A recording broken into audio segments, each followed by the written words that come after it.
The knife was pressed flat against her wrist before she even understood she had reached for it. Alira did not pull it out. She never did.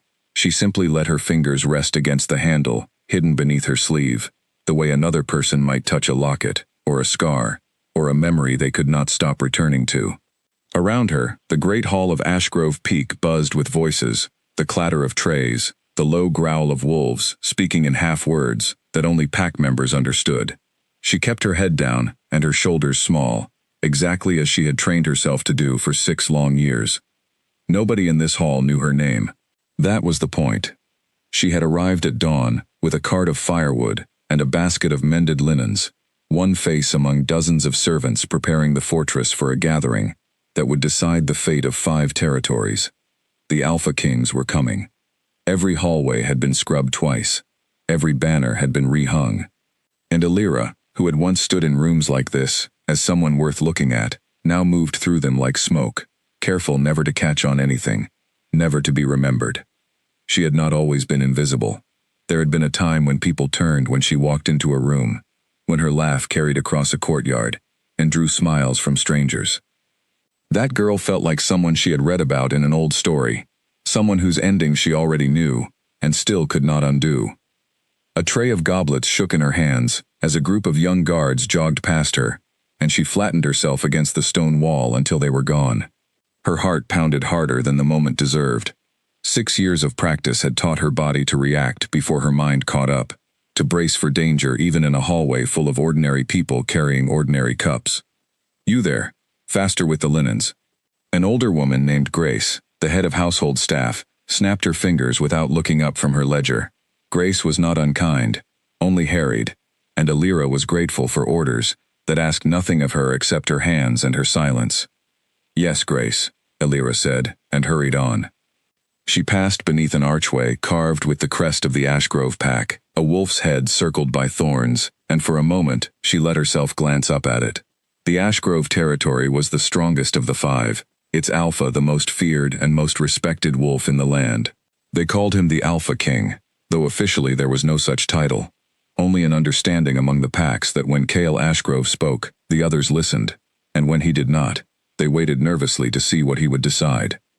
Alira had never seen him. She had heard his name spoken like a weather warning, something distant and powerful that shaped the world without ever touching the people who feared it. She intended to keep it that way.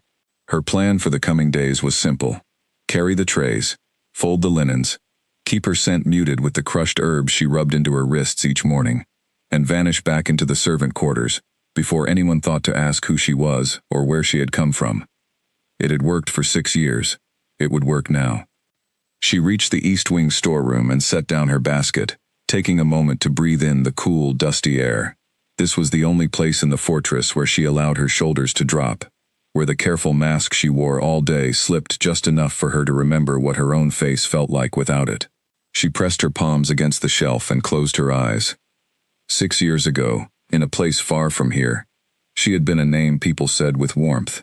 She had been promised to a good pack, trusted with the safety of her family's territory, given responsibilities that made her proud to be young and useful and seen. Then, in the space of one terrible night, everything she loved had been taken, and she had learned the hardest lesson of her life.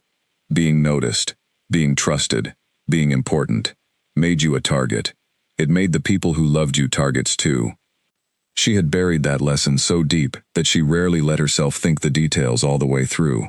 It was safer to keep it as a feeling, a low hum of caution that guided every choice she made. Wear plain clothes. Speak only when spoken to. Never let your gift show. Never let anyone see what you are capable of, because the last time someone saw it, it cost her everything. A commotion rose from the courtyard outside, distant at first, then swelling, as more voices joined it. Alira's whole body went still, the old instinct rising before her mind understood why. She moved to the small window of the storeroom and looked down. Wolves and men in dark travel cloaks were pouring through the main gate, banners snapping in the wind, horses stamping against the cold stone. At the center of the procession rode a figure who needed no introduction. Even from this distance, even through glass fogged with dust, Alira felt something shift in the air, a pressure like the moment before a storm breaks. Cale Ashgrove had arrived early. The fortress around her seemed to hold its breath. Servants who had been laughing moments before now moved with sharp, nervous efficiency. Grace's voice rang out down the corridor, calling for the hall to be readied immediately, for wine to be brought, for every door on the east side to be opened for the king's inspection. Elira's pulse spiked. The east side, her side, the storeroom where she stood, the linen closets she had just filled, the very hallway she needed to cross to disappear back into the safety of the lower kitchens. She had exactly one choice to make, and only seconds to make it. She could stay hidden in the storeroom and risk being discovered exactly where she should not be, alone, unaccounted for, an unfamiliar face, with no clear task. Or she could walk out now, basket in hand, and try to slip past the growing crowd of guards and nobles before the king's inspection reached this corridor. She chose to walk. Pulling her hood forward and her shoulders down, she stepped into the hallway, just as the first wave of guards rounded the corner. She pressed herself to the wall, eyes on the floor, breath shallow, and let the basket of folded linens serve as her shield. Guard after guard passed without a glance. She was, after all, exactly what she appeared to be. Nobody worth stopping for. Then the air changed. She felt him before she saw him, the way animals feel a shift in weather long before the clouds arrive. A presence moved down the corridor that made every guard straighten, every servant press themselves flatter against the walls, every conversation die mid-sentence. Elira kept her eyes down, her hood low, her breathing even through sheer force of will. Footsteps approached, unhurried, certain, the footsteps of someone who had never once in his life needed to walk quickly to be taken seriously. She counted them without meaning to. 10 steps away, 8, 5. They stopped. For one unbearable moment, Elira thought the footsteps would continue past her, the way every other set had. But they did not. She felt, more than saw, a tall shape pause directly across from where she stood, and though she kept her gaze fixed on the stone floor, she was suddenly, acutely aware of every detail of herself. The tremble in her hands, the tightness in her chest, the herbs on her wrists that were supposed to make her unremarkable and now felt like they were failing entirely. "You," said a voice, low and even, carrying an authority that needed no volume to fill the corridor. "Look at me." Every instinct in her body screamed to obey the order that authority demanded, and every scar in her memory screamed the opposite. For 6 years, no one had asked her to look up. For 6 years, she had made certain of it. She lifted her eyes anyway, because there was no version of this moment where she did not, and found herself looking directly into the face of the Alpha King. His eyes were the color of storm clouds just before rain, sharp and searching, and for a heartbeat that felt far longer than it should have, he studied her the way a person studies something they cannot immediately place, something that does not fit the pattern they expected. She was not bowing low enough.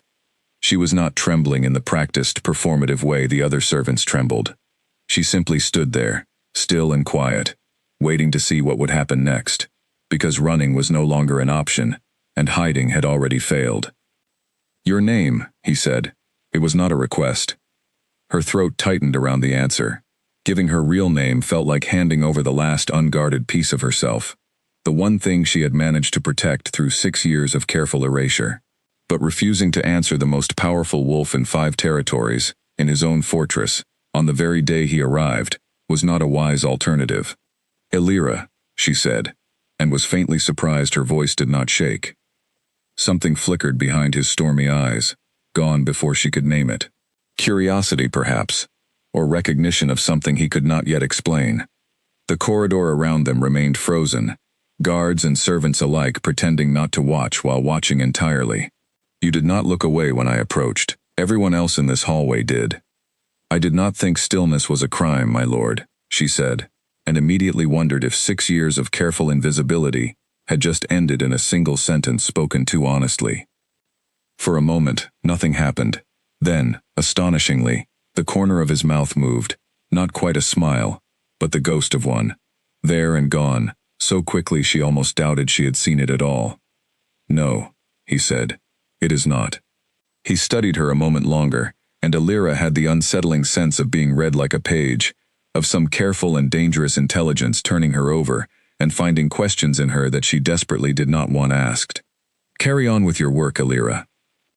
He moved past her without another word, his guards falling into step behind him, and the corridor exhaled as one. Grace hurried past a moment later, hissing something about the East Hall needing wine before anyone else important arrived, and life resumed its frantic pace, as though nothing unusual had happened at all.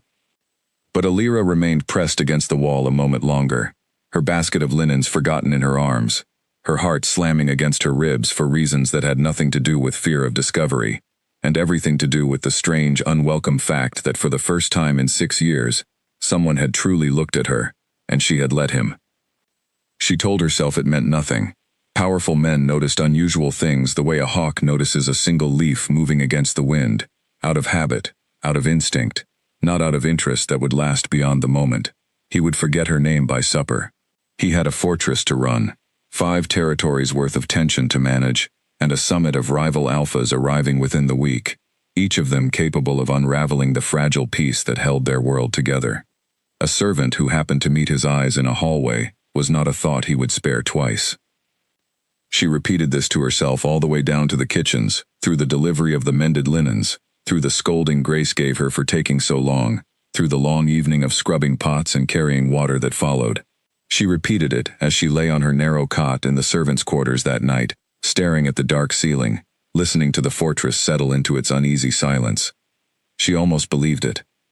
But sleep, when it finally came, was thin and restless, and in the space between waking and dreaming, she kept seeing the same image over and over. Storm-gray eyes, fixed on her face, seeing exactly the thing she had spent 6 years making sure no one would ever see again. Somewhere above her, in the highest chamber of the fortress, Cale Ashgrove stood at his window long after the fortress had gone quiet, staring out over the dark courtyard, turning over a single name in his mind, the way a man turns over a stone he cannot quite place, certain only that he had seen it somewhere before, in some other life, under some other sky, and that whatever the answer was, he intended to find it. He did not yet know why one servant's stillness in a crowded hallway had struck him harder than the arrival of 4 rival alphas, each of them carrying enough ambition and grievance to end the fragile peace his father had spent a lifetime building. He only knew that for the first time and longer than he cared to admit, something in this fortress had caught his attention, without demanding anything from him at all, and that alone made her the most unusual thing he had encountered in years. Neither of them slept well that night. Neither of them yet understood that the quiet hallway meeting was only the first thread in a story that would soon pull them both toward a danger neither could see coming, one that would test everything Alira had buried, and everything Cale believed about the people he was sworn to protect. For now, there was only the dark, the distant howl of a lone wolf somewhere on the mountain, and 2 people in the same fortress, lying awake, thinking of each other, without either one willing to admit why. The scream that woke her was 6 years old, but it still felt as fresh as the night it happened.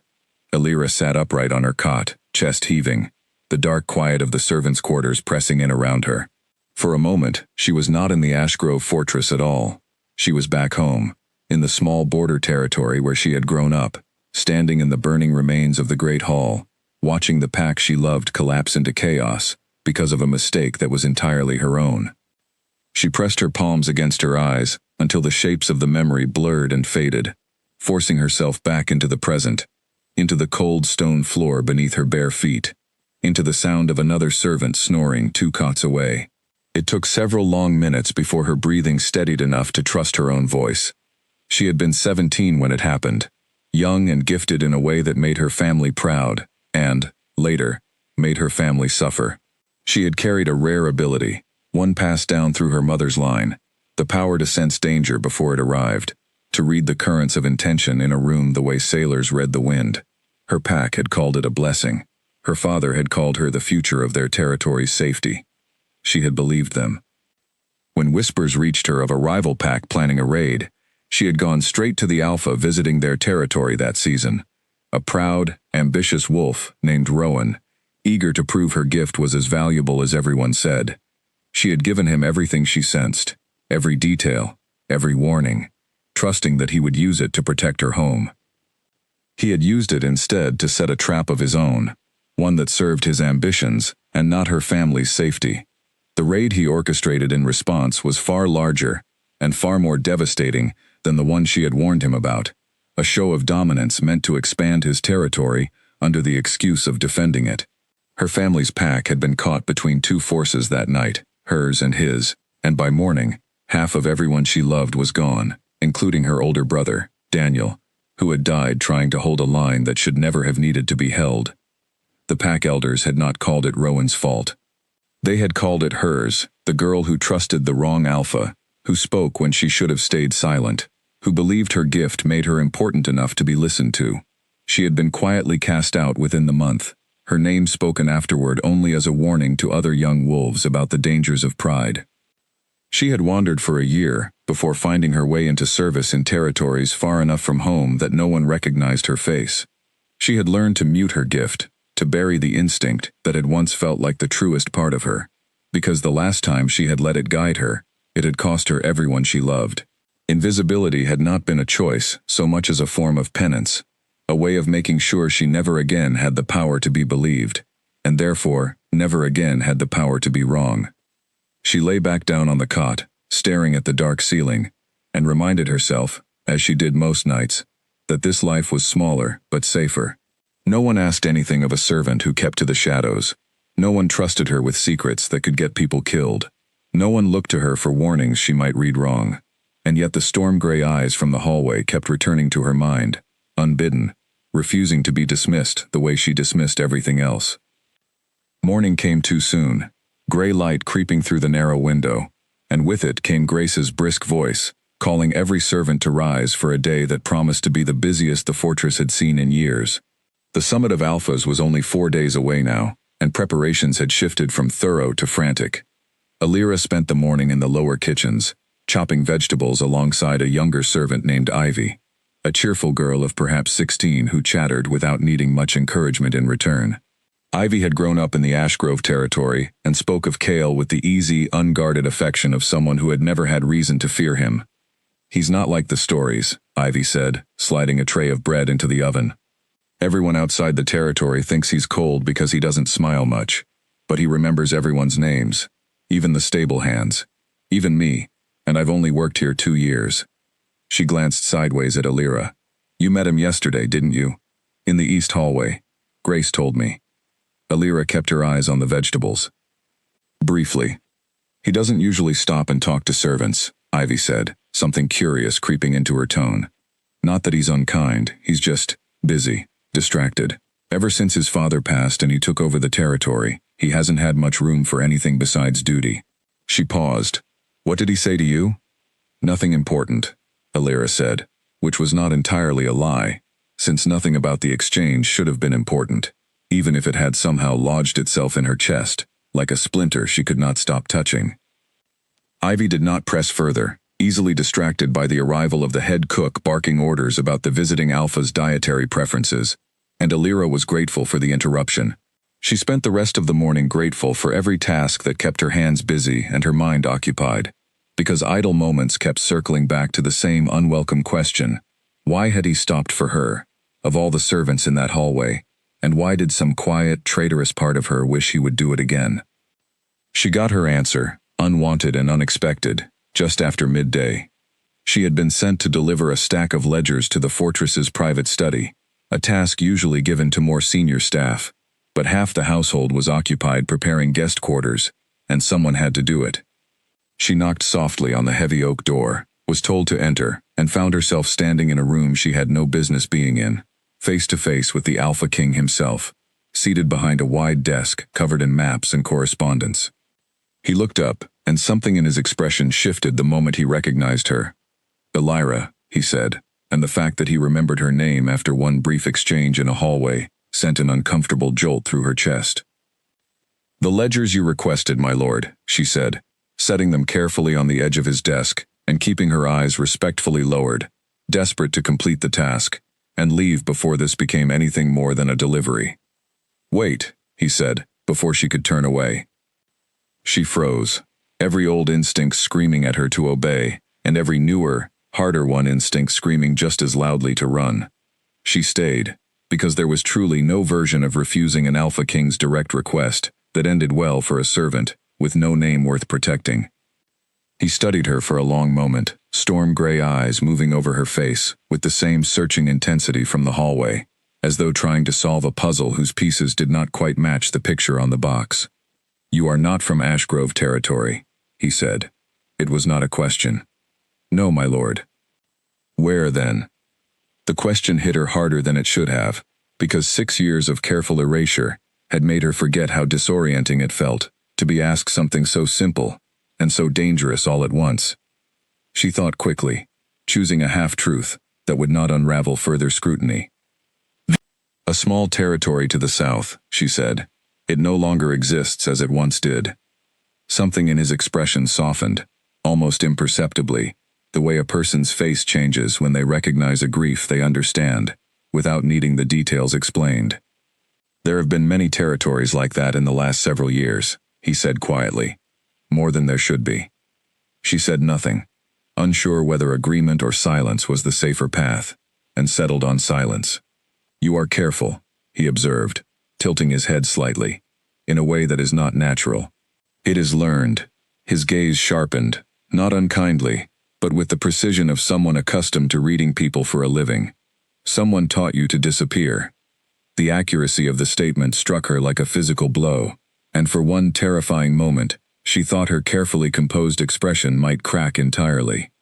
She had spent 6 years perfecting the art of being unremarkable, and in 2 brief encounters, this man had seen straight through it, as though her armor were made of glass.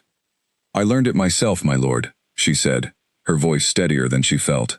It seemed the wisest course. "For whom?" The question hung in the air between them, simple and devastating.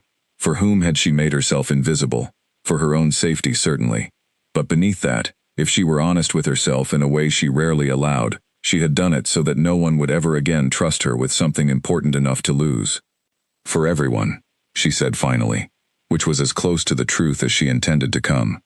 He studied her a moment longer, and she had the unsettling sense that he understood far more of what she had not said than what she had.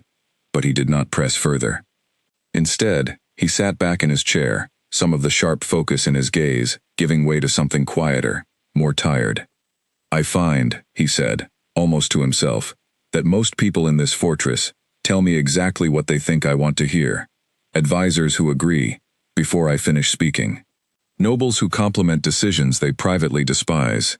It becomes difficult to know whose counsel is worth trusting when everyone is so carefully arranging themselves around what benefits them."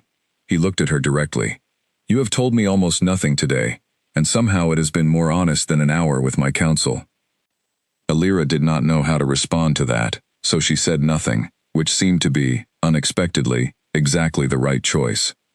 "You may go," he said finally, and there was something almost reluctant in the way he said it. "Thank you for the ledgers." She left the study with her pulse hammering and her thoughts in complete disarray, walking quickly down the corridor until she found an empty alcove where she could stop and press her back against the cool stone wall, willing her heart to slow. Being seen was supposed to be dangerous. She had built her entire life around that single, hard-earned truth, and yet nothing about the last few minutes had felt like danger in the way she expected. It had felt like something far more unsettling.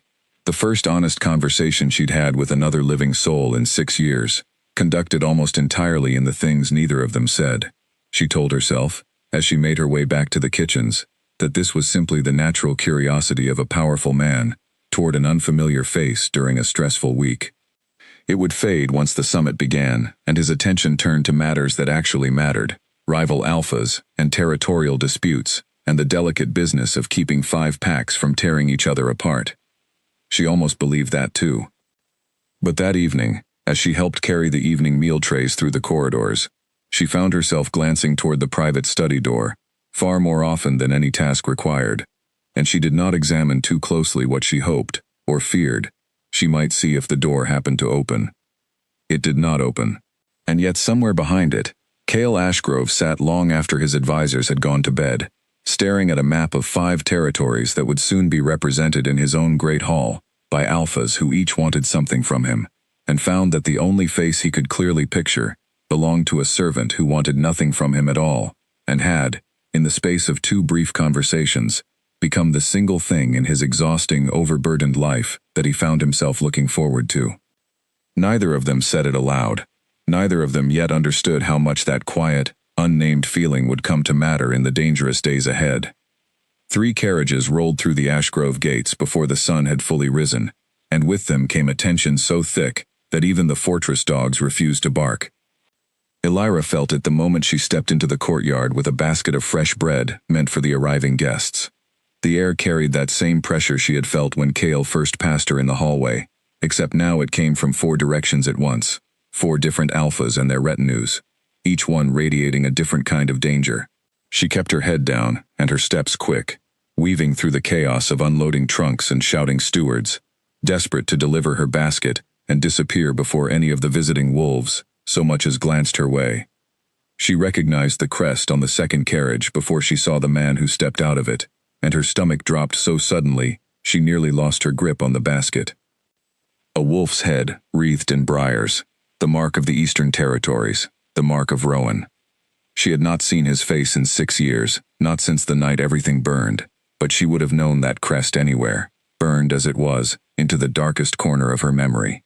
She turned sharply and walked in the opposite direction, cutting through a side door into the kitchens before her legs could betray her by shaking visibly, before her scent, however carefully masked, could catch on the wind and reach a nose that had once, briefly, known it well.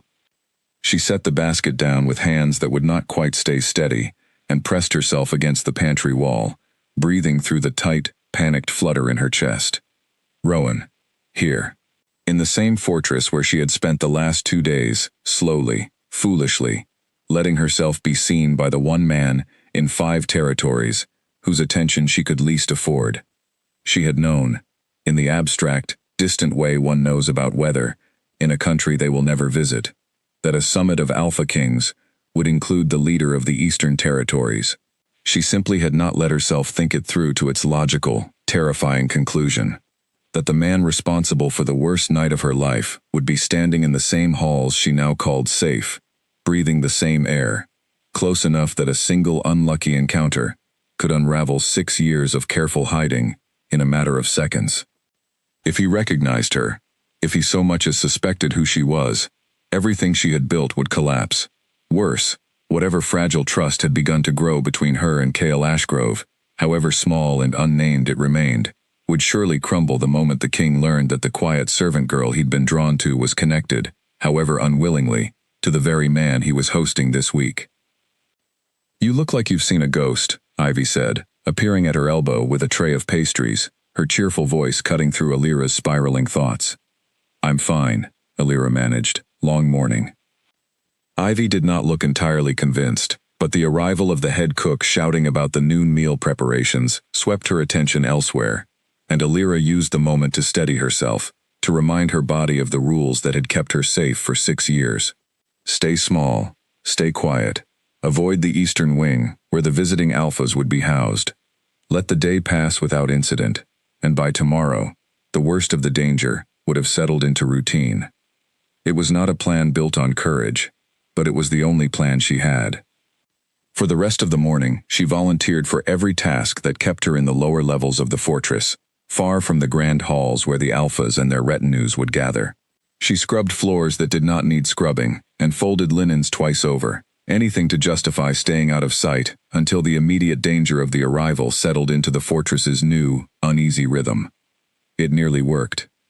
She was crossing the servants' passage that connected the kitchens to the laundry rooms, arms full of folded towels, when a door she had not expected to be occupied swung open directly into her path.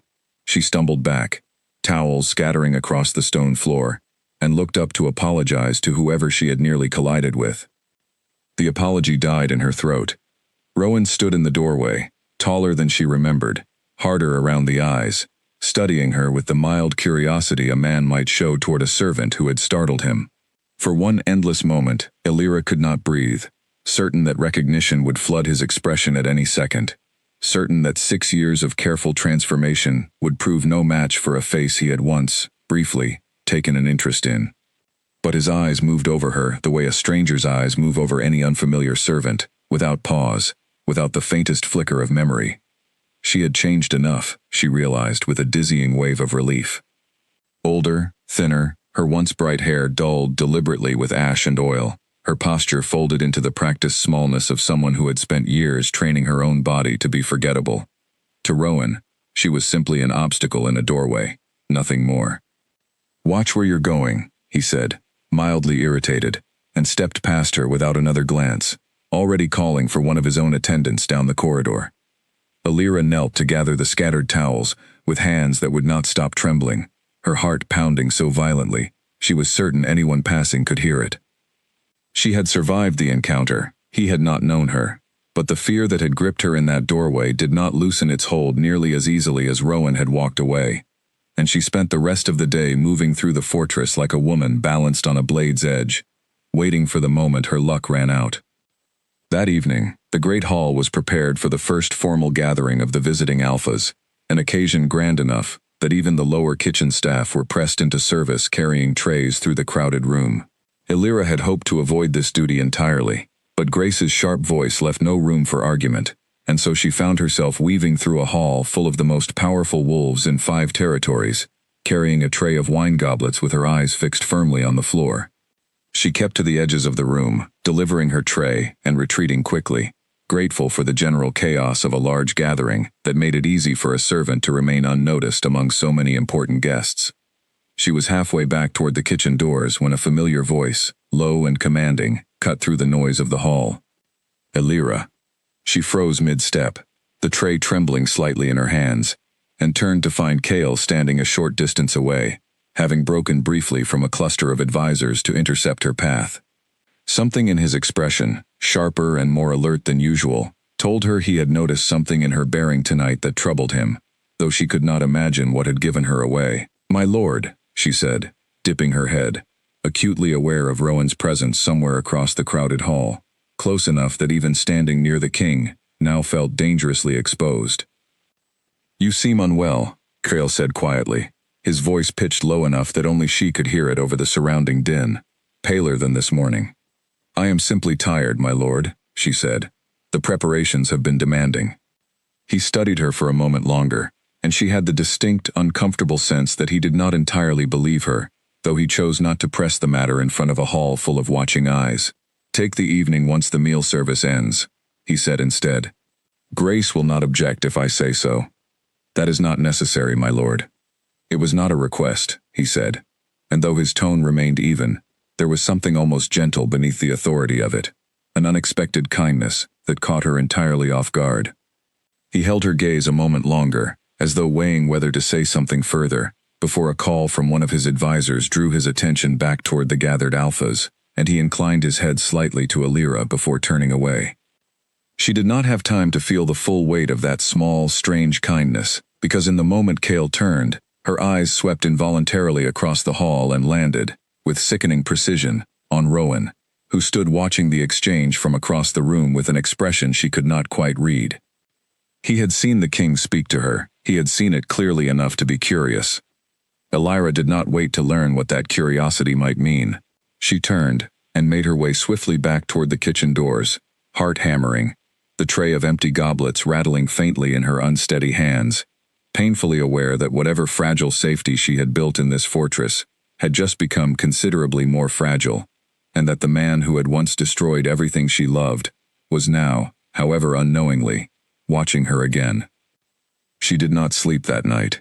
She lay awake staring at the ceiling, replaying the look on Rowan's face, turning it over from every angle, searching for signs of recognition she could not quite convince herself were absent.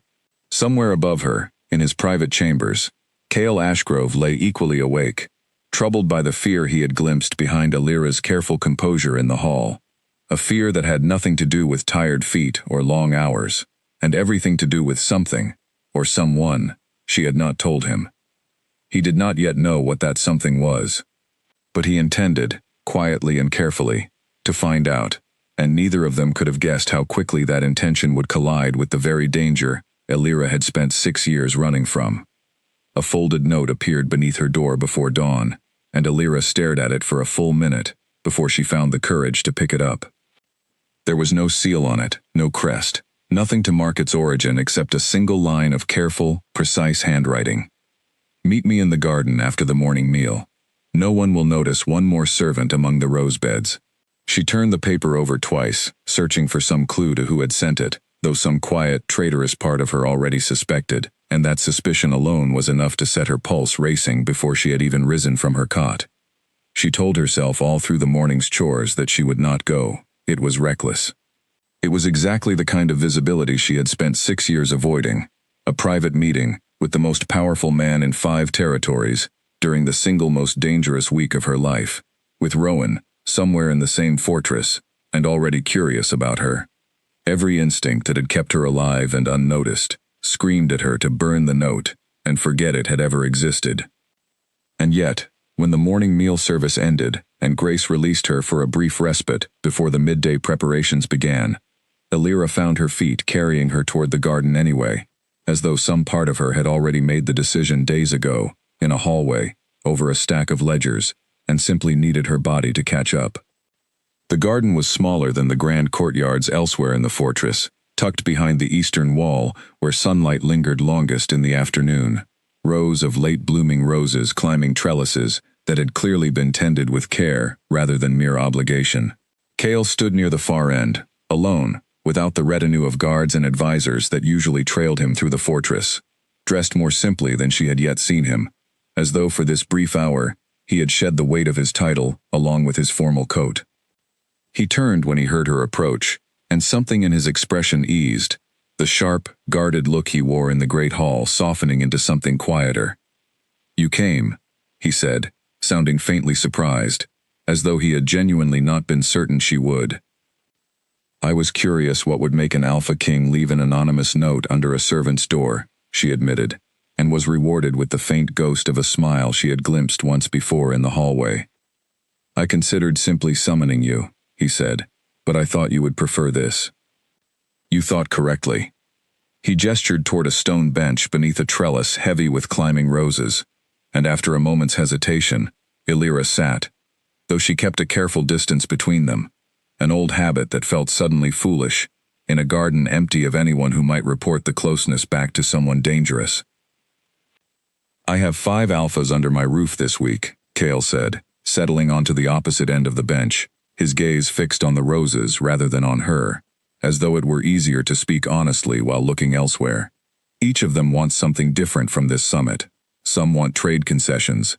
Some want assurances about territorial borders that have shifted twice in the last decade. And at least one of them, I suspect, wants nothing more than an excuse to expand his own territory, at the expense of everyone else's peace." Alira's chest tightened at the last part, though she kept her expression carefully neutral. "That sounds like a difficult week, my lord." "It is," he said.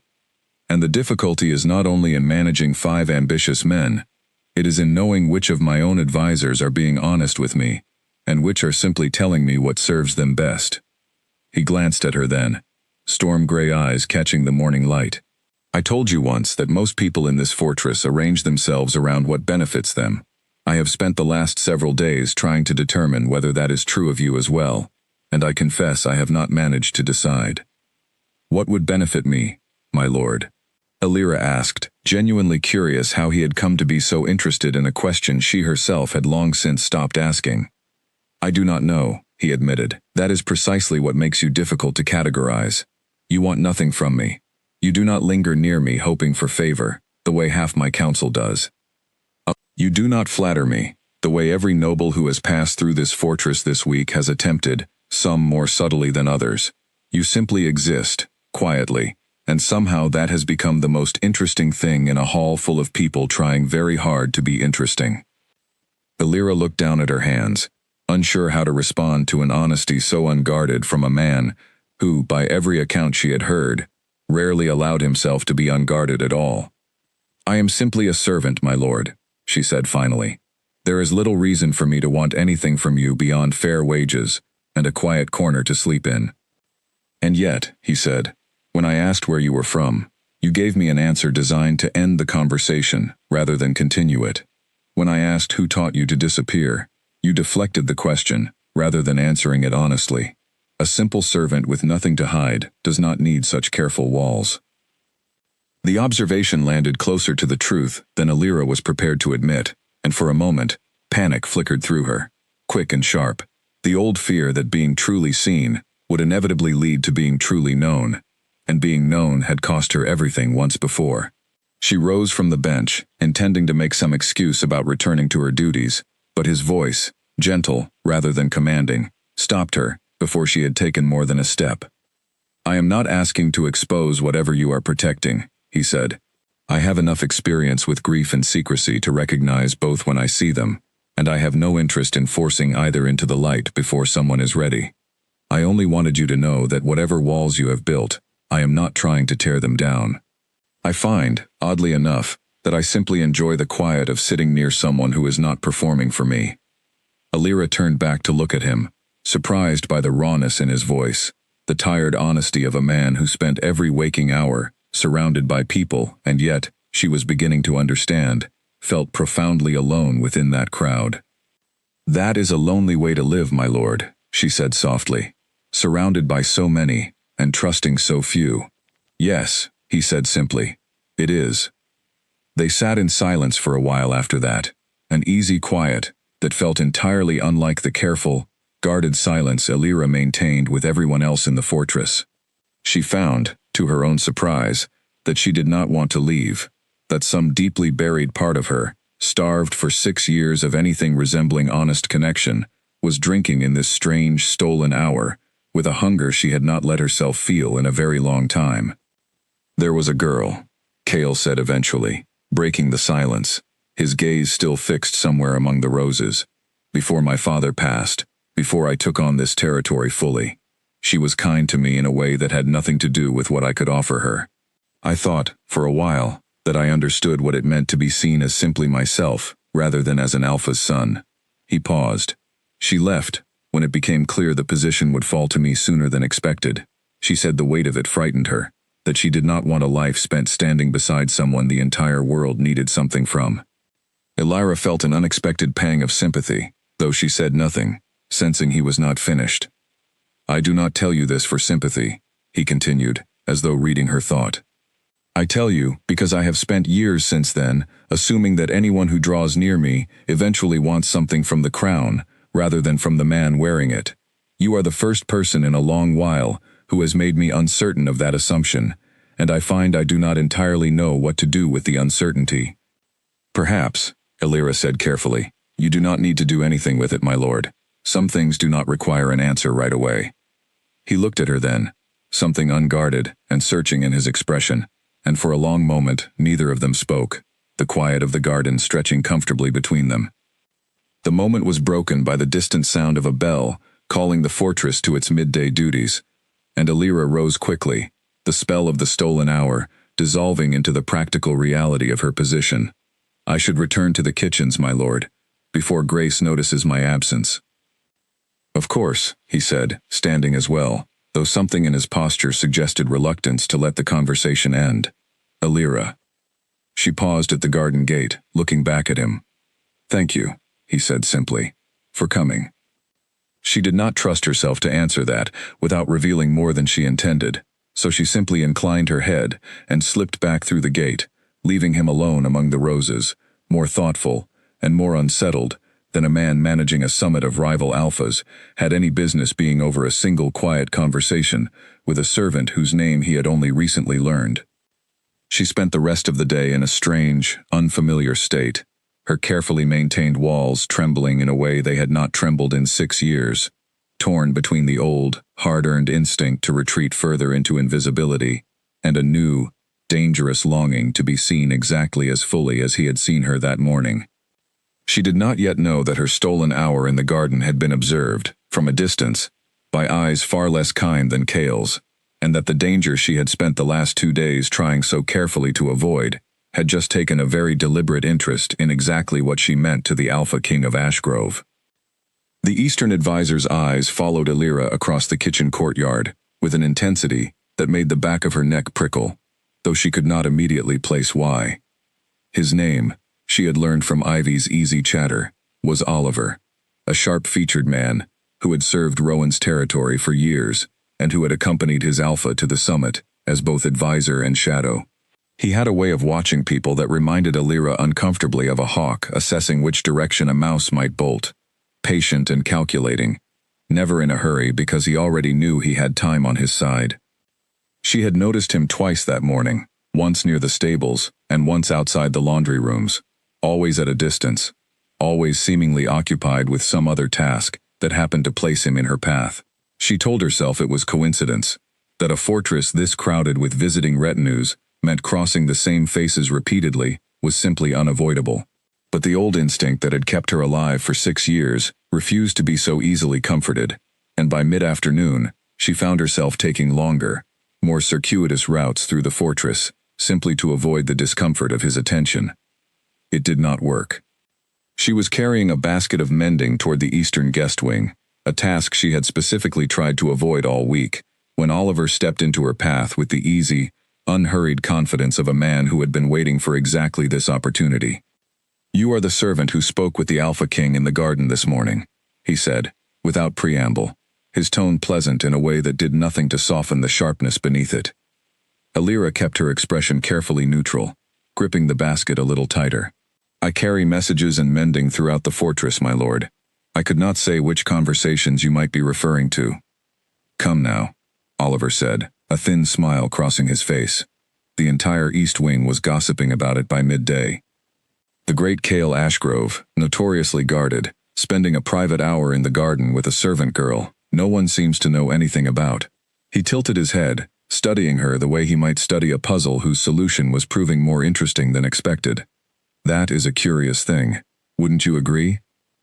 A man who trusts almost no one, suddenly quite taken with a face that appeared in his fortress only days before this summit began." "I could not speculate on the Alpha King's reasons, my lord," Alira said, forcing her voice to remain steady despite the alarm building in her chest. "I am simply a servant who was asked to attend a brief conversation." "Of course," Oliver said, though his tone made it clear he believed nothing of the sort. "Tell me, where did you say you were from?" "I did not say," Alira replied, holding his gaze despite every instinct urging her to look away, aware that looking away now would only confirm whatever suspicion had begun forming behind his sharp eyes. Oliver's smile widened slightly, and something in it made her stomach turn cold. "No," he agreed, "you did not." He stepped aside, gesturing for her to pass, though his eyes remained fixed on her the entire time she walked by, and she could feel the weight of his attention long after she had rounded the corner and put several corridors between them. She did not deliver the mending to the eastern wing that afternoon. Instead, she found an excuse to hand the basket off to another servant, retreating instead to the relative safety of the lower kitchens, where she spent the rest of her shift with her hands trembling faintly around every task she attempted. That evening, unable to settle, unable to sleep, she slipped out into the small kitchen garden behind the servants' quarters, seeking the same quiet that had drawn her to the rose garden that morning, though this space was humbler, all herbs and vegetables rather than climbing blooms. She sat on an overturned crate near the herb beds, wrapping her arms around her knees, trying to think clearly through the fear that had been building in her chest since her conversation with Oliver.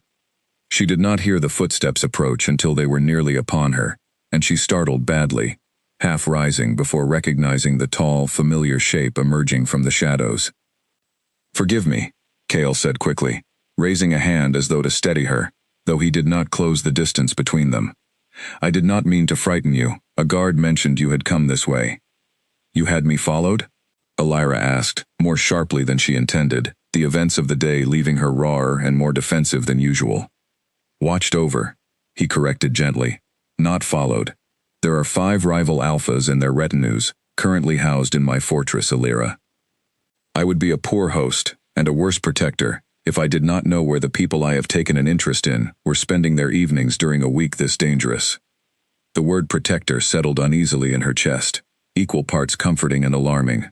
She looked away, toward the dark rows of herbs, unwilling to let him see how close to the surface her fear had risen.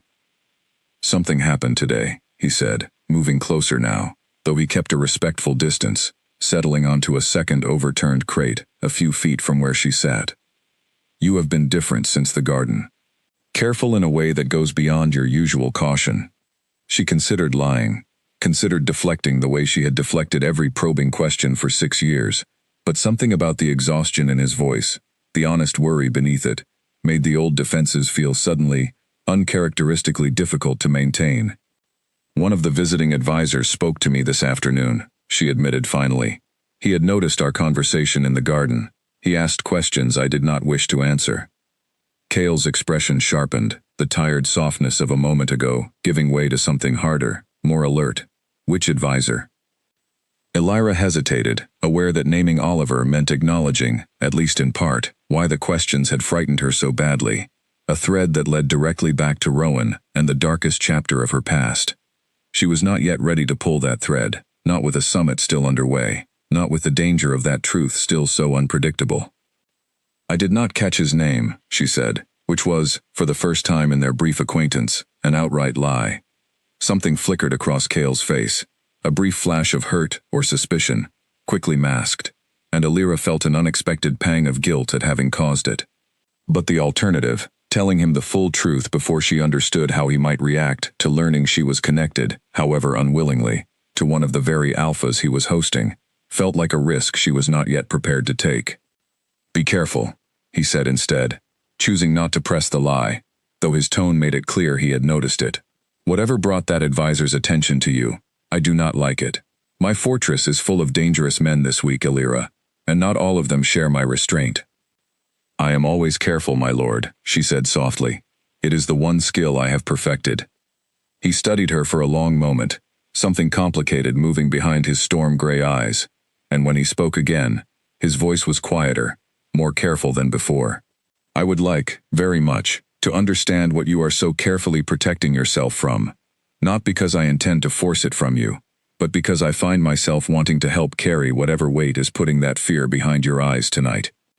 Elira's throat tightened, 6 years of buried grief pressing suddenly and painfully close to the surface. She wanted, more than she had wanted almost anything in years, to simply tell him everything. The fire, the betrayal, her brother's death, the gift she had buried alongside her old name. But the fear of what he might think of her once he knew, that he might see her the way her own pack once had, as a girl whose trust had gotten people killed, kept the words locked firmly behind her teeth. Not yet, she said instead, meeting his eyes despite the tremor in her voice. Please, not yet. Something in his expression gentled, and to her surprise, he did not push further. Then not yet, he agreed simply. But know that when you are ready, I will be here to listen, and whatever you have been carrying alone will not need to be carried alone any longer.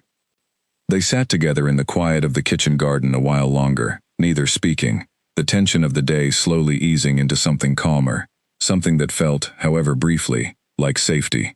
Elira did not know, as she finally rose to return to her cot that night, that Oliver had lingered near the edge of the garden wall for several minutes, before Cale's arrival had driven him off, close enough to overhear more of their conversation than either of them realized, and that by morning, a carefully worded message would already be on its way to Rowan, informing him that the servant girl who had caught the Alpha King's attention was hiding something worth investigating further.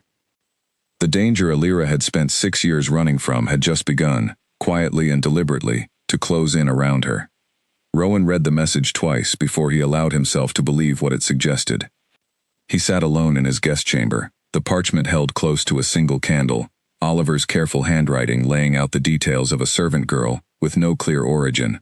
A servant girl the Alpha King of Ashgrove had twice been seen speaking with in private. A servant girl who deflected every question about her past with a practiced ease that suggested far more experience at hiding than an ordinary kitchen worker should possess. It could be nothing.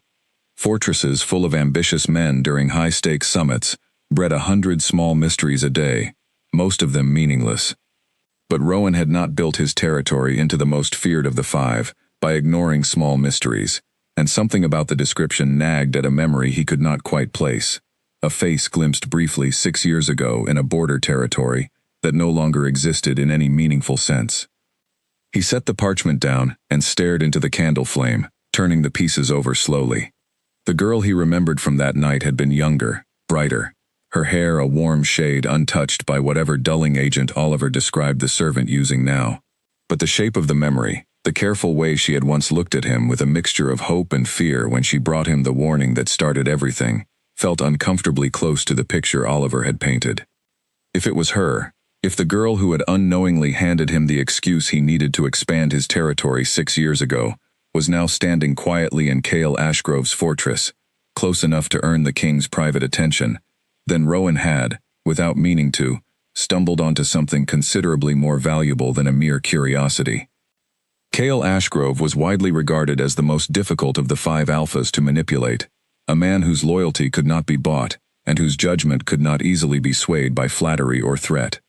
But every man had a weakness, and if this quiet servant girl had truly become one of Cale's, then Rowan had just been handed a very particular kind of leverage, the sort that came not from armies or borders, but from secrets. He summoned Oliver, before the candle had burned much lower. "Learn everything you can about her," he instructed, once his advisor had settled into the chamber's single chair. "Where she sleeps, what tasks she is assigned, whether the king's interest in her has grown beyond idle curiosity, and find out, discreetly, whether her face matches a memory I am beginning to suspect it does." "You believe she is someone specific," Oliver said, more observation than question. "I believe," Rowan said carefully, "that 6 years ago, a young woman from a border territory gave me information that reshaped an entire region in my favor, and that shortly afterward, that same young woman vanished entirely, blamed by her own pack for the disaster that followed. If she has resurfaced here, in Cale Ashgrove's fortress, close enough to his personal confidence to matter, then I intend to know exactly what use that fact might serve before this summit concludes." Oliver's expression sharpened with understanding. "And if she has told him nothing of her past, if the king does not yet know what she once was to you, then that ignorance," Rowan said, a slow, satisfied smile crossing his face, "is precisely the leverage I require."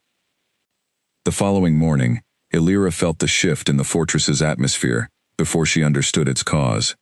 Servants who had barely acknowledged her presence all week now cast curious glances in her direction as she passed. Grace, usually brisk and businesslike, studied her with an expression that carried a new, uncomfortable wariness. "You've been asked about," Grace said quietly, pulling Illyra aside near the laundry rooms, her voice pitched low enough that no one else could overhear. "One of the Eastern Retinue's men came around this morning, asking the household staff questions about where you came from, how long you've served here, who vouched for you when you were hired." Grace's sharp eyes studied her carefully. "I told him what little I knew, which is admittedly not much. You've never spoken of your past, and until this week, no one had reason to ask." Illyra felt the blood drain from her face, the careful composure she had maintained all week threatening to crack entirely. "What did you tell him exactly?" "That you arrived seeking work 8 months ago, competent and quiet, and that your service has given no one reason for complaint." Grace's expression softened slightly, though the wariness did not entirely fade. "Whatever trouble is following you, girl, I would advise settling it quickly. This fortress is full of powerful men this week, and powerful men have a way of turning other people's secrets into weapons." Illyra thanked her, and retreated to finish her morning tasks, her mind racing through every possible consequence of what Grace had just told her. If Rowan's people were actively investigating her, then whatever fragile anonymity had protected her for 6 years was rapidly disintegrating, and the timeline for disaster had shrunk from months or years down to days, perhaps hours. She spent the morning in a state of controlled panic, weighing her options with the same desperate calculation she had once used to survive the immediate aftermath of the fire that destroyed her home. She could flee the fortress entirely, disappear into the countryside before Rowan's suspicions solidified into certainty, and begin the exhausting work of building a new invisible life somewhere else. It was the safest option, the one her instincts screamed for her to choose. But some new, unfamiliar part of her, the part that had been slowly, dangerously reawakened by 2 brief conversations in a garden, resisted the idea with an intensity that surprised her. Leaving now meant leaving Cale without explanation, meant confirming whatever suspicions Oliver's questions might already be planting in his mind, meant running from danger the way she always ran, without ever once standing to face it. She was still turning the decision over, unresolved, when a summons arrived that afternoon that made the choice considerably more urgent than she had anticipated. Cale wanted to see her, immediately, in his private study. She arrived to find him standing near the window, his back to the door, a tension in his shoulders that had not been there during their quiet conversation in the kitchen garden the night before. When he turned to face her, his expression was carefully controlled, in a way that frightened her more than open anger would have. I received an interesting visit this morning, he said, without preamble. From Rowan, Alpha of the Eastern Territories, expressing what he described as friendly curiosity about a servant who had caught my attention. He was, I should mention, remarkably specific in his questions, far more specific than idle curiosity typically requires. Elira's stomach dropped, the careful composure she had been clinging to all day, threatening to shatter entirely. He asked, Cale continued, watching her closely, whether you had ever mentioned a border territory to the south, one that experienced significant unrest roughly 6 years ago. He seemed quite interested in whether I had learned your family name. He paused, storm-gray eyes searching her face with an intensity that left nowhere to hide. I told him, honestly, that I knew almost nothing about your past, because you had never chosen to share it with me. The silence that followed stretched long and heavy between them, and Elira felt the weight of 6 years of careful hiding, pressing down on her all at once, the exhausting certainty that whatever she said next would determine everything that followed. Elira, Cale said quietly, his voice gentler now, though no less urgent, I need you to tell me the truth, not because I intend to use it against you, but because I cannot protect you from a danger I do not understand, and I am increasingly certain that you are in far more danger than I first realized. She looked at him for a long moment, torn between 6 years of hard-earned caution and the growing, undeniable certainty that hiding any longer would cost her more than the truth ever could. There is a great deal I have not told you, she said finally, her voice barely above a whisper, and I am not certain, once you hear it, that you will still want me standing in this room. Try me, he said simply, and something in the steadiness of his voice, the quiet, unwavering patience in his storm-gray eyes, gave her, for the first time in 6 years, the courage to finally begin. The words came slowly at first, then all at once, like a dam that had held for 6 years finally giving way under pressure it could no longer bear. Elira told him about the border territory, where she had grown up, small and proud, tucked against a river that had once seemed like the safest place in the world. She told him about her gift, the rare ability to sense danger gathering on the wind before it arrived, passed down through her mother's line, and treated by her pack as something between a blessing and a duty. She told him about the pride she had felt at 17, young and eager to prove her gift was worth the trust her family had placed in her. She told him about the night the warning came, whispers of a raid carried to her on instincts she had never once doubted, and about the visiting Alpha she had brought that warning to, certain he would use it to protect her home. Rowan, Cale said quietly, when she paused, and it was not a question. Understanding had already settled into his expression, grim and unwavering. He used what I told him, Elira said, her voice steadying now that the worst of it was finally being spoken aloud, to justify an assault far larger than the raid I had warned him about. He expanded his territory that night, under the excuse of defending mine, and by morning, half of everyone I loved was gone. She looked down at her hands, old grief rising sharp and fresh, despite 6 years of practiced distance. My brother died holding a line that should never have needed holding. My pack's elders did not blame Rowan for what he did with the information I gave him. They blamed me, for trusting the wrong Alpha, for believing my gift made me important enough to be listened to. That is not your fault, Cale said, quiet fury threading beneath the careful control of his voice. You warned him of a genuine danger. What he chose to do with that warning was his decision alone. I know that now, Elira said, though the words still felt foreign on her tongue. 6 years of self-blame, not so easily unlearned in a single conversation. I did not know it then. I was cast out within the month, and I have spent every year since making certain no one would ever again have reason to trust me with something that important. I buried my gift. I changed my appearance. I taught myself to disappear so thoroughly that no one would ever again look at me and see someone worth using. Cale was silent for a long moment, and Elira braced herself for the shift she feared most. The moment his expression would harden into the same judgment her own pack had shown her, the recognition that she had, however unwittingly, once handed a dangerous man the tools to devastate an entire territory. Instead, when he finally spoke, his voice carried nothing but quiet, controlled anger, directed entirely away from her.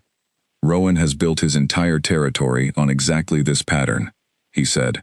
I have suspected for years that his expansion was not achieved through honest negotiation, But I have never had proof, only rumors, carefully buried beneath his public reputation. What you have just told me confirms what I feared, and worse, it tells me he has recognized you, and is now considering exactly how to use that recognition against me." "Against you?" Illyra asked, startled by the shift in focus. "Think it through," Chaol said, beginning to pace, his mind clearly working through the implications faster than she could follow. "If Rowan reveals to the other alphas gathered here that the woman I have been quietly spending time with is connected to the very disaster that expanded his territory 6 years ago, it raises uncomfortable questions about my judgment, about who I choose to trust, about whether I am as careful and clear-eyed as my reputation suggests. It would not need to be true to be damaging. The mere suggestion, planted at the right moment during a delicate summit, could unravel trust I have spent years building with the other territories." Illyra felt sick at the realization, the old fear resurfacing with fresh, sharper edges. "Then I should leave," she said quickly. "Tonight, before he can use me against you at all." "No," Chaol said, turning to face her fully, something fierce and immovable in his expression. "That is precisely what he would want, and precisely what I will not allow. If you disappear now, it confirms every suspicion he intends to plant, and it leaves you alone and vulnerable to a man who has already proven he uses information without conscience for consequences." "Then what do you suggest, my lord?" Illyra asked, her voice tighter than she intended, 6 years of instinct screaming at her to flee, even as some new, stubborn part of her wanted desperately to trust the certainty in his eyes. "I suggest," Chaol said, his voice softening slightly, "that we face this together, rather than you facing it alone, the way you have faced everything, for the last 6 years." He crossed the distance between them, stopping close enough that she had to tilt her head back to hold his gaze. "You are not the girl who made a mistake at 17, Illyra. You are the woman who has spent 6 years surviving a betrayal that was never hers to carry. I do not see a liability standing in front of me. I see someone whose honesty, in a fortress full of people telling me exactly what they think I want to hear, has become the single thing I trust most completely." Something in Illyra's chest, some tightly wound knot she had carried for 6 years, loosened at the words, though fear still trembled beneath the fragile relief. "You do not know what it cost me, the last time someone trusted me with something important." "I know," Chaol said gently, "that the cost was Rowan's choice, not yours. And I know that whatever gift you buried alongside that grief may well be exactly what this fortress needs in the days ahead, if you are willing to trust it. And me. Again." She looked up at him, storm-gray eyes steady and unwavering, offering something she had not let herself hope for in 6 long years, the possibility that being seen did not have to mean being destroyed. That trust, offered carefully and received honestly, might finally be safe to hold again. "I am frightened," she admitted quietly, the words costing her more than almost anything she had said that day. "So am I," Chaol said, with a rare, unguarded honesty that surprised them both. "Rowan is dangerous, and this summit is fragile, and I do not yet know how to protect you from a man who has spent years learning how to turn other people's pain into his own advantage. But I know that hiding you away will not keep you safe, not truly, not from a man who has already found you once." He reached out, hesitating only a moment before gently taking her hand, an offer rather than a demand. "Stay close to me. Let me help carry what you have carried alone for far too long. And if your gift is willing to wake again, I suspect we may need every advantage we can find before this summit concludes." Illyra looked down at their joined hands, 6 years of careful, deliberate distance suddenly feeling impossibly far away, and found, to her own quiet astonishment, that she believed him. "Then I will stay," she said softly, "and I will try." Neither of them yet knew how quickly that fragile trust would be tested, or how far Rowan was prepared to go to turn Illyra's carefully guarded secret into the exact weapon he needed to unravel everything Chaol had built. But for the first time in 6 years, Illyra faced the danger, gathering around her not alone in the shadows, but standing beside someone who had chosen, deliberately and without hesitation, to stand with her. Word of the king's unusual protectiveness spread through the fortress faster than either of them anticipated, and by the following morning, Illyra found herself the subject of a scrutiny she had spent 6 years carefully avoiding. Kale had assigned 2 of his most trusted guards to keep a discreet watch over her movements throughout the fortress, a decision that had not gone unnoticed by his advisors, several of whom approached him privately throughout the day with carefully worded questions about the wisdom of extending such attention to an unnamed servant during a summit already strained with tension. Alira caught fragments of these conversations as she moved through the halls, enough to understand that Kale was spending political capital he could ill afford to protect her, and the weight of that sacrifice settled uncomfortably on her shoulders. She found him that evening in the private study, bent over correspondence by candlelight, a tiredness in his posture that had not been there before Rowan's arrival. "Your advisors are unhappy," she said quietly, closing the door behind her. "My advisors are frequently unhappy," Kale replied, though a faint, weary smile touched his mouth as he looked up. "It rarely troubles me." "It should trouble you now," Alira said, crossing the room to stand near his desk. "I have heard them, my lord. They believe you are risking the summit's fragile peace over a servant whose loyalty remains unproven. Some of them are not entirely wrong to worry." Kale set down his pen and studied her for a long moment. "Do you believe that, Alira? That your loyalty remains unproven?" "I believe," she said carefully, "that trust is a dangerous thing to extend quickly, and that I have given you very little reason, beyond honesty, to extend it to me so completely." "Honesty," Kale said, rising from his chair, "is precisely the thing I have found in shortest supply in this fortress. You gave it to me at considerable risk to yourself, knowing full well what that honesty might cost you if I chose to use it against you rather than for you. That is not an unproven loyalty, Alira. That is courage, and I do not intend to abandon someone who showed me courage the moment it became politically inconvenient to keep them close." Before Alira could respond, a sharp knock interrupted them, and one of Kale's guards entered, his expression tight with urgency. "My lord," he said, "Alpha Rowan requests an audience. He says the matter concerns the summit's integrity and cannot wait until morning." Kale's jaw tightened, and he exchanged a brief glance with Alira before nodding to the guard. "Send him in." Alira's instinct was to retreat, to slip out through the study's side door before Rowan arrived, but Kale's hand found hers briefly, a silent request for her to stay, and something in his steady grip gave her the courage to remain rooted in place. As the door opened and Rowan strode in, Oliver a half-step behind him.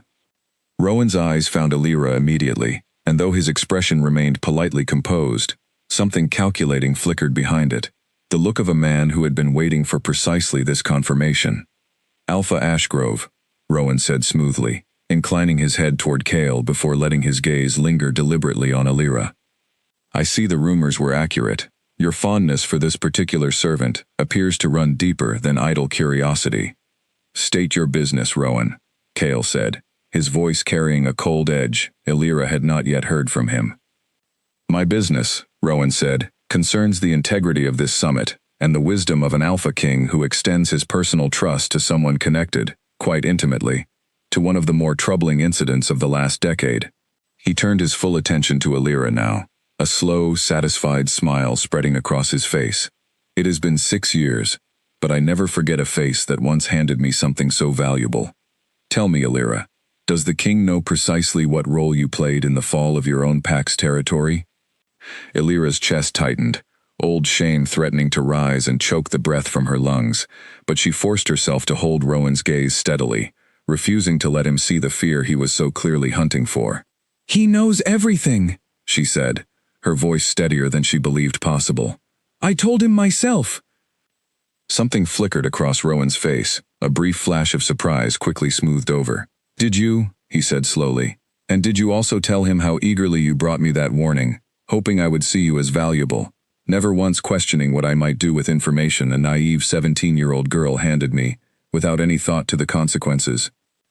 "That is enough," Kale said, stepping forward, his presence filling the room with a controlled but unmistakable authority. "You came here tonight hoping to use Alira's past as a weapon against my judgment, Rowan. I would advise you to consider carefully whether that strategy serves you as well as you believe it does." "I came here," Rowan said, unruffled, "to ensure the other alphas gathered for this summit understand precisely what kind of counsel you are keeping close, Kale. A servant with a documented history of poor judgment, connected to the collapse of an entire territory, now whispering in the ear, of the man responsible for maintaining peace across 5 lands. Surely you can understand why that gives the other alphas cause for concern. The only poor judgment in that territory's collapse, Kale said, his voice hard as stone, belonged to the alpha who took a 17-year-old girl's honest warning and twisted it into an excuse for conquest. I have long suspected your expansion, 6 years ago, was built on exactly this pattern. Rowan, and Alira's account tonight, only confirms what I have suspected.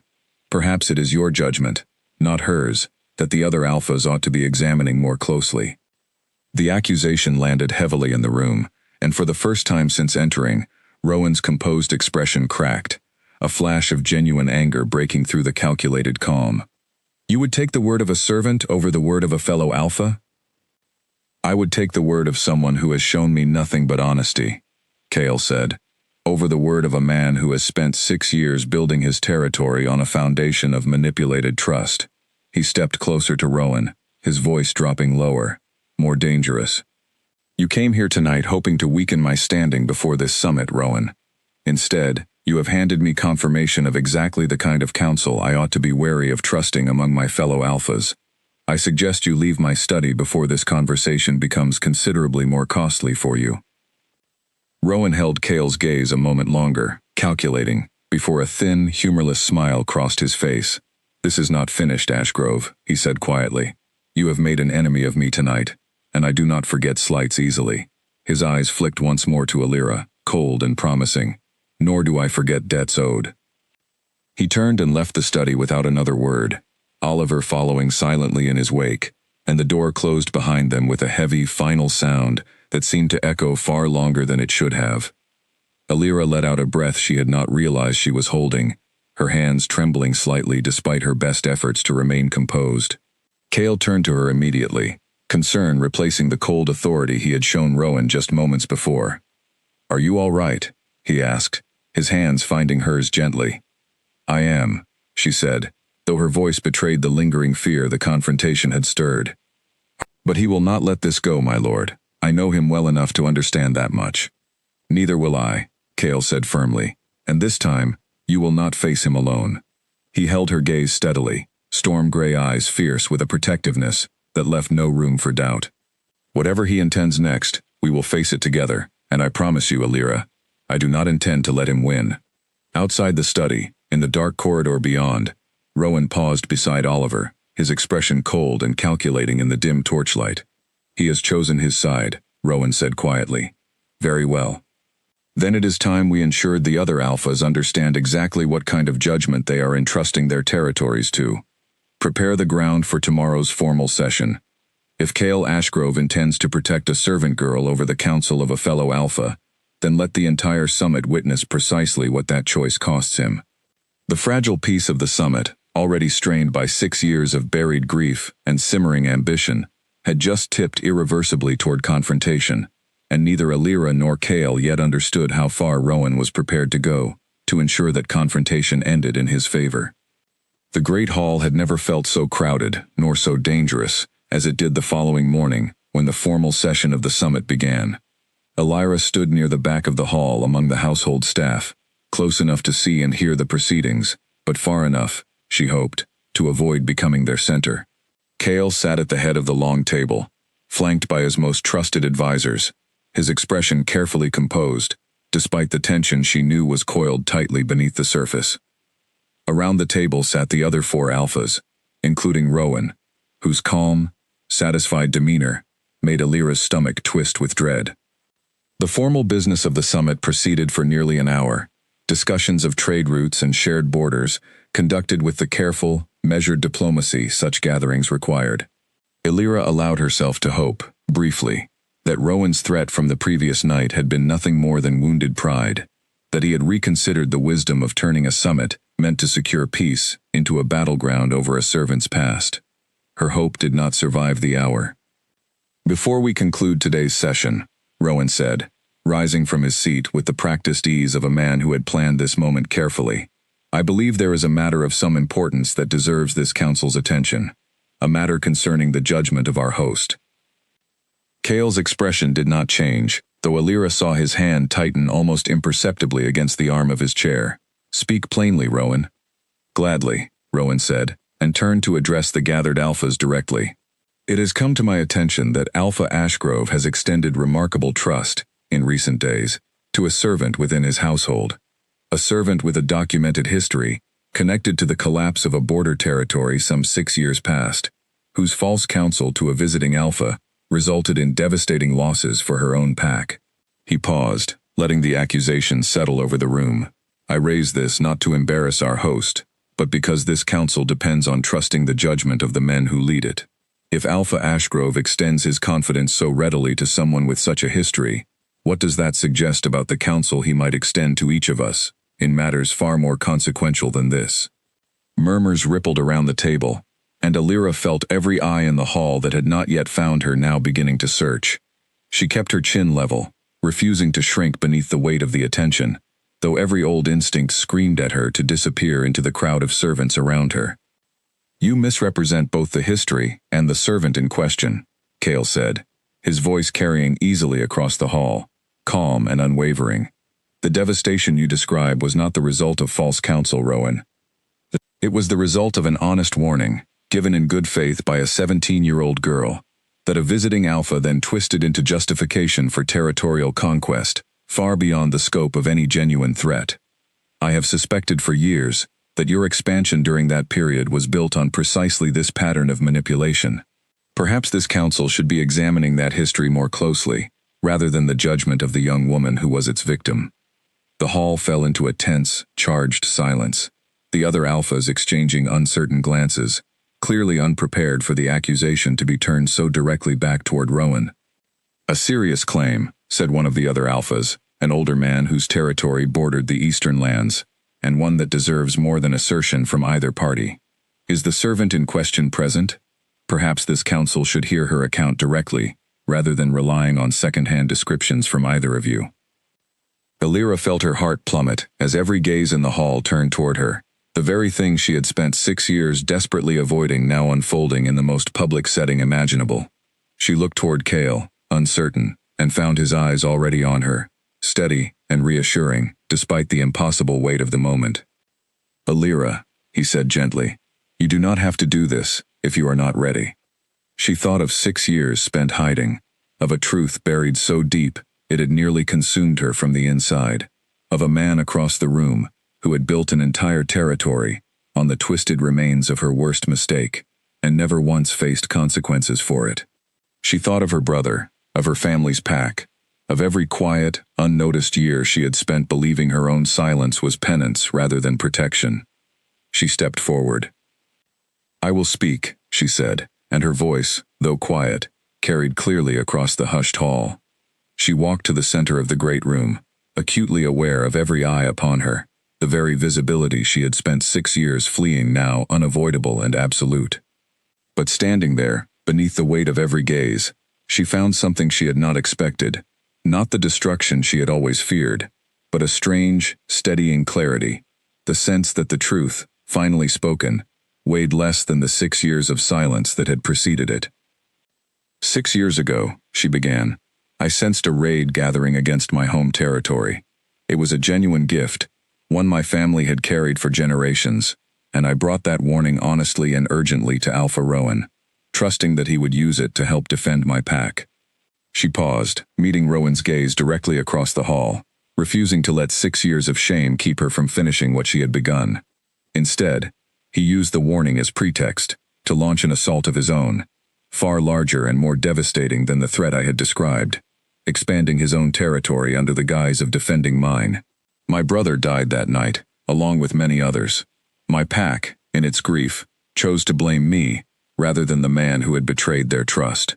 The hall remained utterly silent, every alpha at the table, watching her, with an intensity that would once have sent her fleeing from the room entirely. I have spent 6 years believing that trust itself was the danger, she continued, her voice growing steadier with each word, that being seen, being believed, being important enough to matter, was what had cost me everything. I made myself invisible, because I could not bear the possibility of causing that kind of harm again. She looked toward Cale now, something warm and unguarded passing between them despite the crowded hall. It was only in the last several days, standing beside someone willing to trust me honestly, that I began to understand the truth was never my trust that caused that devastation. It was Rowan's choice to weaponize it. The eldest alpha at the table studied Rowan with newly sharpened attention. Is this account accurate, Rowan? Rowan's composed mask had finally begun to crack, fury flashing plainly across his features. She was a naive girl who did not understand the realities of territorial defense, he said, his voice tighter than before. I did what was necessary to protect my own lands from a genuine threat. A threat you yourself invented from her honest warning, Cale said, rising from his seat, his presence commanding the full attention of the hall.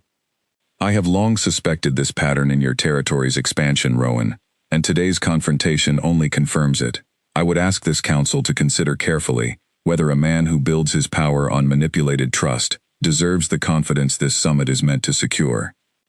The murmurs around the table grew louder now, no longer directed at Alira, but at Rowan, whose carefully built reputation had begun, in the space of a single tense confrontation, to unravel before the very council he had hoped to turn against Cale.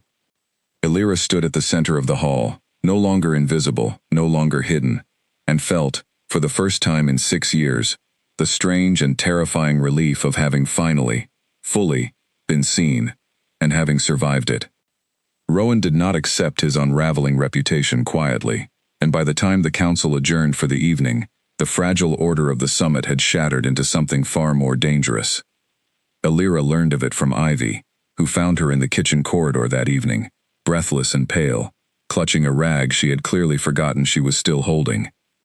There's trouble in the eastern wing, Ivy said quickly. Guards are moving everywhere. Grace says Alpha Rowan's men were seen slipping out through the lower gate an hour ago, and no one can find him or his advisor anywhere in the fortress.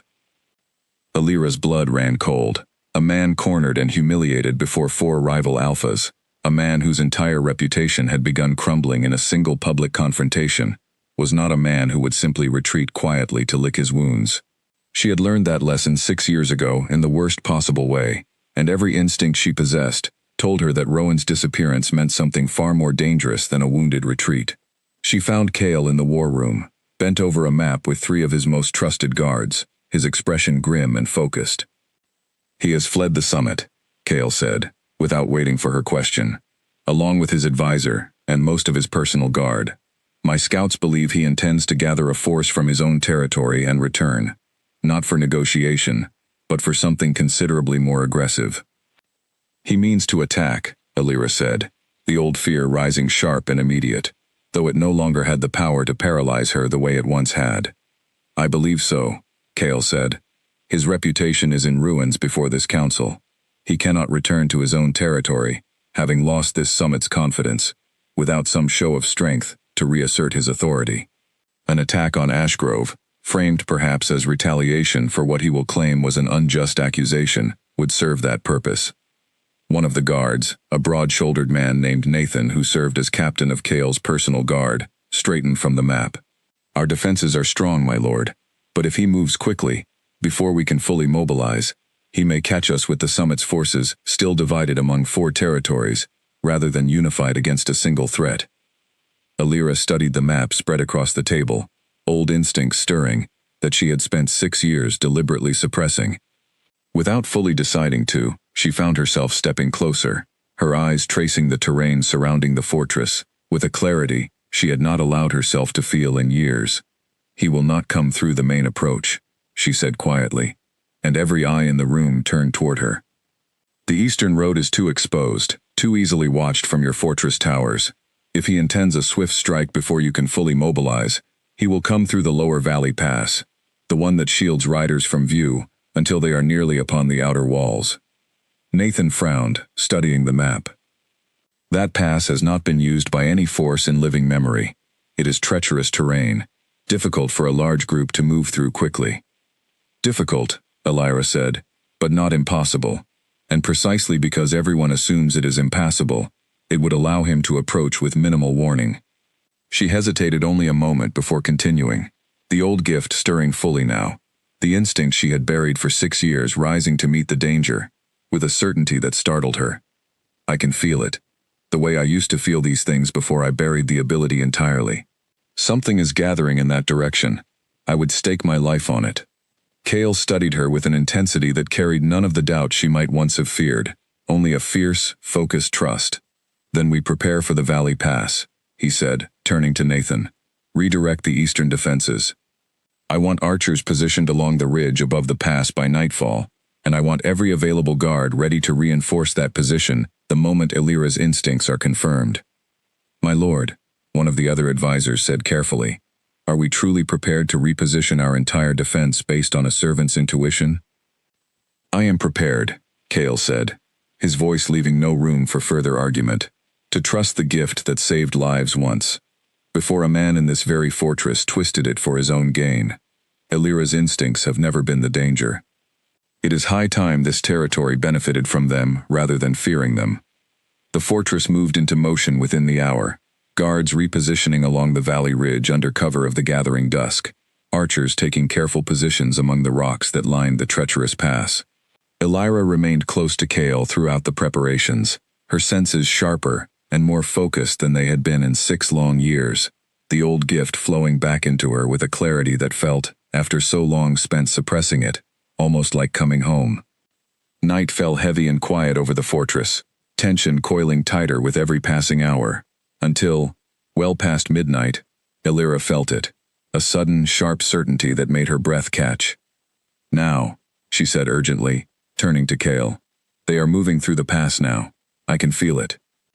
Kale did not hesitate, giving the signal that sent runners racing to alert the positioned guards, and within minutes, the valley below erupted into sudden, controlled chaos, as Rowan's advancing force, expecting an easy, unguarded approach, found themselves instead met by a fortress, fully prepared for their arrival.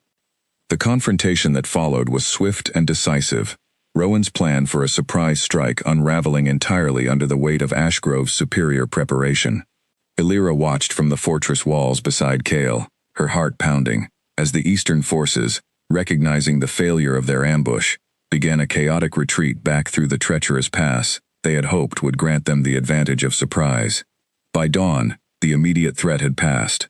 Rowan's forces scattered and in retreat, his reputation among the remaining alphas, now beyond any hope of repair.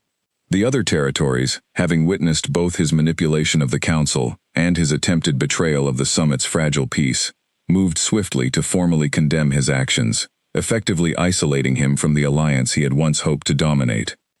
Illyra stood on the fortress walls as the sun rose fully over the valley, exhausted but steady, the gift she had buried for 6 years now fully awakened and, for the first time since that terrible night long ago, used in service of protection, rather than becoming the instrument of devastation. Kale found her there, watching the retreating forces disappear into the distant hills, and settled beside her without a word, simply standing close enough that his presence alone felt like reassurance. You saved this fortress tonight, he said finally, his voice quiet with something that sounded almost like awe. We saved it, she corrected gently. I could not have trusted my own instincts again, without you standing beside me, willing to believe them. He turned to look at her then, storm-gray eyes soft in the early morning light, and reached for her hand, an offer she no longer hesitated to accept. Then perhaps, he said, it is time this fortress, and this council, understood exactly what kind of woman has been standing quietly among them all along. Illyra looked out over the valley, 6 years of careful invisibility finally, fully behind her, and felt, for the first time in longer than she could remember, entirely and unapologetically seen. The great hall filled once more, 3 days later, though the atmosphere that greeted this final gathering of the summit bore little resemblance to the tense, suspicious mood that had defined its opening. Word of the failed ambush had spread quickly through all 5 territories, carried by messengers and travelers alike, and Rowan's name, once spoken with wary respect, now carried the unmistakable weight of disgrace. The remaining alphas, having witnessed firsthand both his manipulation and his betrayal of the summit's fragile trust, had spent the preceding days in careful negotiation, ultimately reaching a unanimous decision that would reshape the balance of the 5 territories for years to come. Rowan's claim to leadership among the Alpha Council was formally revoked, his territory placed under a period of watchful oversight, until new leadership, chosen by his own pack elders rather than imposed from outside, could be established. Elira stood at the edge of the great hall as the formal proceedings concluded, no longer positioned among the household staff, but seated, at Cale's insistence, among the honored guests, whose counsel had shaped the summit's outcome. The strangeness of that visibility had not entirely faded. 6 years of practiced invisibility not so easily forgotten in a matter of days, but she found, with each passing hour, that the fear beneath it grew quieter, replaced gradually by something that felt, astonishingly, like belonging. "The council owes you a debt," said the eldest Alpha, the same man who had first called for her testimony days before, approaching her once the formal proceedings had concluded. "Your honesty exposed a danger this summit might otherwise have missed entirely, and your instincts, once trusted, protected every territory represented in this hall, not merely Ashgrove's alone." "I only did what felt right, my lord," Elira said, still unaccustomed to receiving such direct acknowledgement after years spent avoiding it entirely. "That," the Alpha said, with a faint, approving smile, "is precisely the kind of counsel this council has too rarely had the wisdom to seek." He inclined his head respectfully, before moving on to join the other departing Alphas, and Elira watched him go with a quiet, unfamiliar swell of pride, replacing the shame she had carried for 6 long years. Cale found her shortly after, once the hall had begun to empty of its remaining guests, his expression carrying the particular kind of exhaustion that came not from defeat, but from the long, careful work of securing a hard-won peace. "It is done," he said, settling beside her. "The territories remain united. Rowan's influence is broken, and his own pack will finally have the chance to rebuild, under leadership that has not built its power on manipulation and betrayal." He turned to study her, something warm and unguarded in his expression that had grown steadily more open in the days since the ambush. "That none of that would have been possible without you. I spent 6 years believing my gift, my honesty, my very presence, was too dangerous to risk," Elira said quietly. "It is strange, being reminded that the opposite has always been true." "Not strange," Cale said gently, "simply overdue." He reached for her hand, the gesture no longer hesitant, no longer uncertain, but steady with a conviction that had only grown stronger through the trials of the preceding week. "I have spent years surrounded by advisors who tell me what serves them, nobles who flatter what benefits their ambitions, and a council full of men, each pursuing their own territory's advantage above all else. In all that time, I do not believe I have ever met anyone whose honesty and courage matched yours, Elira, and I find that I have no interest in returning to a life that does not include you standing beside me." Elira's breath caught, 6 years of careful distance, suddenly feeling impossibly small against the weight of what he was offering. "You are the Alpha King of the strongest territory among 5, she said softly. "Your position requires a partner who can stand publicly and completely beside you, without the shadow of hiding that has shaped my entire life these past 6 years. I am not asking you to hide any longer," Cale said, his voice steady and certain. "I am asking you to stand beside me exactly as you are, the woman who chose honesty over safety, who trusted her instincts again, after years of burying them, who faced down the very man who destroyed her home, and refused to let his lies define her any further. That woman is not someone who needs to hide, Elira. She is precisely the partner this territory, and I, have needed all along." Elira looked at him for a long moment, the great hall around them slowly emptying of the last departing guests, the fortress settling into the quiet aftermath of a summit that had nearly ended in disaster, and instead concluded in a fragile, hard-won peace. She thought of the girl she had been 6 years ago, bright and trusting and certain her gift made her valuable, and of the woman she had become in the years since, small and careful, and convinced that same gift made her dangerous. She thought, finally, of the woman standing in this hall now, neither of those versions entirely, but something new, forged in the space between them, someone who had learned that trust, offered wisely, and received honestly, was not the danger she had spent 6 years fleeing, but the very thing that had finally brought her home. "Then I choose to stand beside you," she said, her voice steady and sure, in a way it had not been in longer than she could remember. "Not hidden, not invisible, but exactly as I am." Cale's answering smile was unguarded and complete, the tired weight of leadership momentarily forgotten in the simple, quiet joy of the moment, and he drew her closer, sealing the promise between them with a certainty that needed no further words. Outside the fortress walls, the 5 territories began the slow, careful work of rebuilding trust that had been fractured by ambition and betrayal, guided now by a council strengthened rather than weakened by the crisis it had survived. Within those walls, Illyra, once a girl who had made herself invisible to survive a devastating betrayal, stood finally and fully seen, no longer defined by 6 years of hiding, but by the strength, honesty, and quiet courage that had made her, in the end, exactly the person the Alpha King and his territory had needed all along. The fortress that had once been a place of careful shadows and practiced silence now held, in its highest hall, a woman who had learned the hardest lesson of her life twice over, that being seen was not the danger she had once believed it to be, but the beginning of everything she had been too afraid to hope for. And as the sun set over the valley that had so nearly become a battlefield, Illyra understood, with a certainty that settled deep and warm in her chest, that 6 years of invisibility had finally, completely, come to an end.